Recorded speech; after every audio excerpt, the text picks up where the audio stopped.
In the quadratic equation, ax squared plus bx plus c is equal to 0. A, b, and c are positive real numbers which form a geometric sequence. And that's kind of cute that they would have geometric sequences over here. State the nature of the roots of this equation.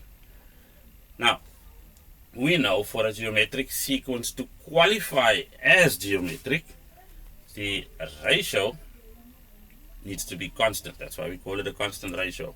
And it obeys this law.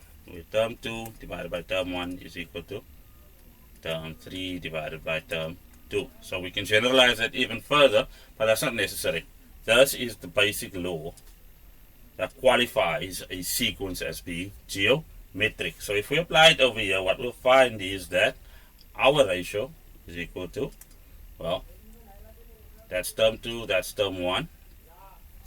If we can see it, that's going to be B over A, which also is then equal to C over B, because that's our term 3 and that's our term 2. So that obeys that. Now if we cross multiply this, what we'll see is that B squared is equal to AC. So we'll park that over there. They want the nature of the roots of this equation. So we'll just have to investigate it because they are asking us to state the nature of the roots.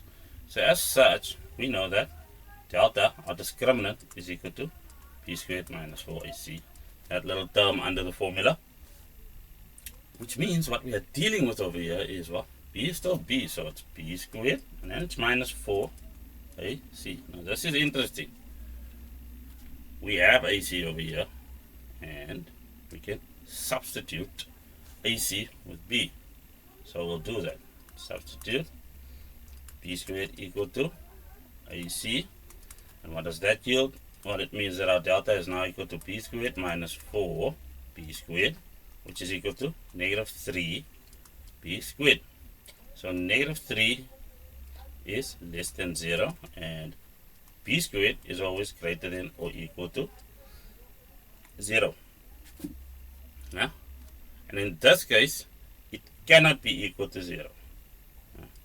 Because remember, this is what happens over here, and then this sequence is geometric. So B squared is greater than 0. Which means delta is always less than 0 for all real values.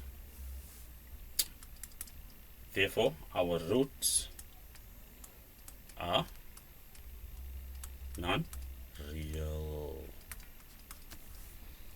Non-real. That's the nature of our roots. Done.